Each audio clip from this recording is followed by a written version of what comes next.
Tom, so many different things to talk about today. I want to go back to the question I've asked now a couple of times on the show this afternoon because I'm a bit confused here. I'm hoping you can straighten me out, okay?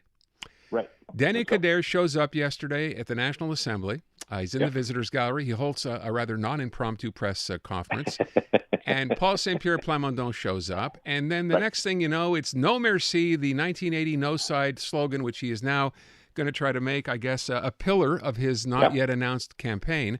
Yep. But then he's accused, and I heard Eric Duhem this morning, Paul Saint-Pierre Plamondon pretty much saying the same thing. He's accused of fear-mongering by raising this issue again. And I'm thinking to myself, well, wait a sec. We've been through this twice before. Are we going to simply ignore the fact that the PQ, which has been gaining tremendous support in recent polls and could win an election, as they say, if it were held tomorrow, this is a reality. If this party wins, we're getting a referendum no matter what. So is he wrong to do this? Is he fear-mongering? He's not fear-mongering. I couldn't agree more with what you just said, Aaron. Paul Saint-Pierre Plamondon has been getting a free ride. He says at every press conference, every chance he gets, that if he's elected, we're going to have an immediate sovereignty referendum in his first mandate. No ifs, ands, or buts. He doesn't try to dance around it. He's clear. So the minute somebody says, well, actually, if you're afraid of Quebec breaking away from Canada, but you kind of like Paul Saint-Pierre Plamondon, allow me to point out that he's in favor of breaking up the country.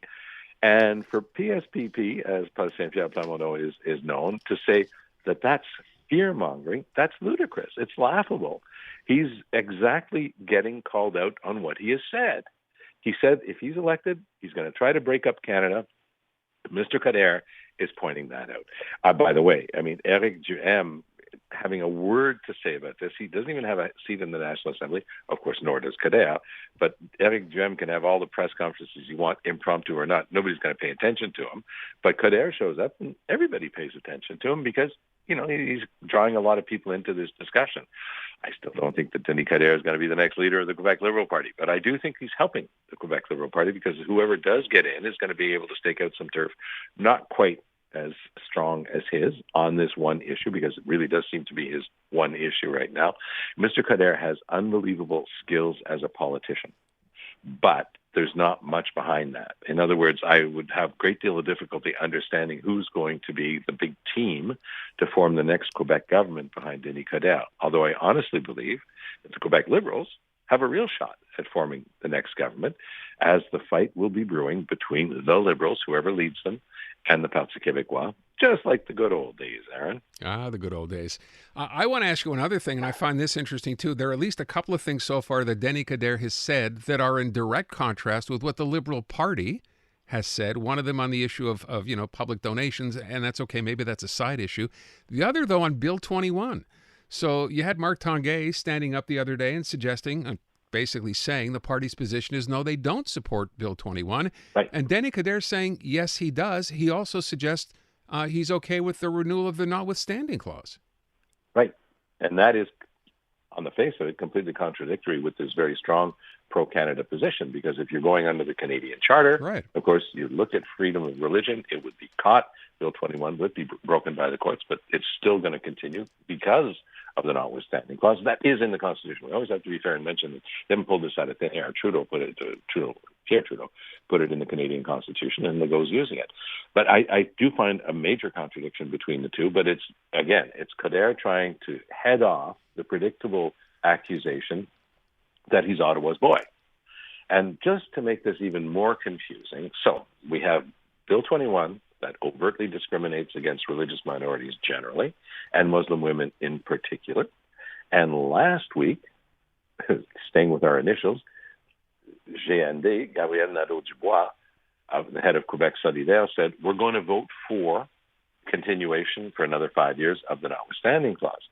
And Émilie Thérien, she came out. She's the co-leader with him, and she said, "Yeah, we're going to vote, with Legault on this." But there are some very smart people in the Quebec Solidaire caucus who must have sat down with CJAD and said, "Look," and Émilie Thérien, and said, "This doesn't work. You can't start parsing things like this." Their essential theme was, we think that this should be challengeable before the courts. Okay, then you get rid of the notwithstanding clause. No, We like the notwithstanding clause for the Canadian Charter because, and they were nice enough to remind everybody that Quebec CJAD is a separatist party. They say that openly and they sort of boast about it, so let's remember that.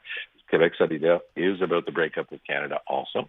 And so he says, no, we'll keep the notwithstanding clause to get rid of the Canadian Charter of Rights, but we don't like it being used against the Quebec Charter of Rights.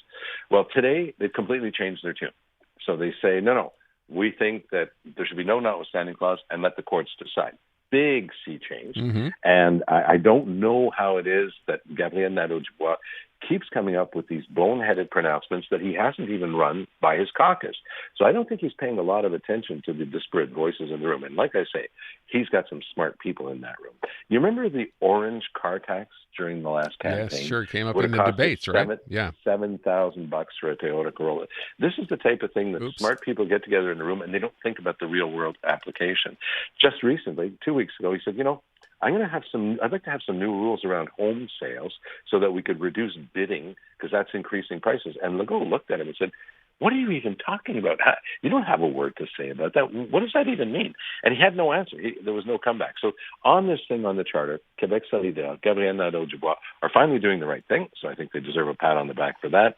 But it also exposes his tendency, very personal tendency, to often be too clever by half, to come up with something that exists and looks great in his own mind, but never makes it into the real world with any sort of approval from the wider voting public. All right. As far as looking popular or good in his own mind, I see Pierre Poilievre was in town today.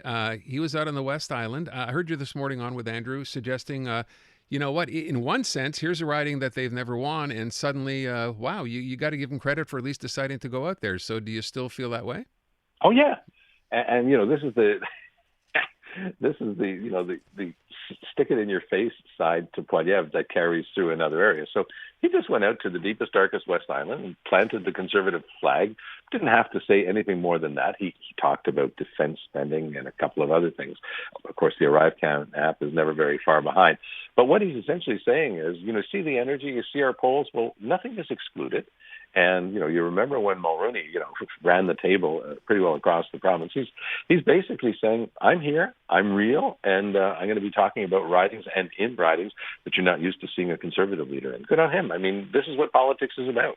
I disagree with many of the things that he says and he proposes, but he's showing so much energy. He's running circles around the Liberals. By the way, he did that press conference, and then he was back to the opening of question period in Ottawa at 2:15. So, I mean, nice work. Guy's got... He's a hard worker, and he brings so much energy to the game.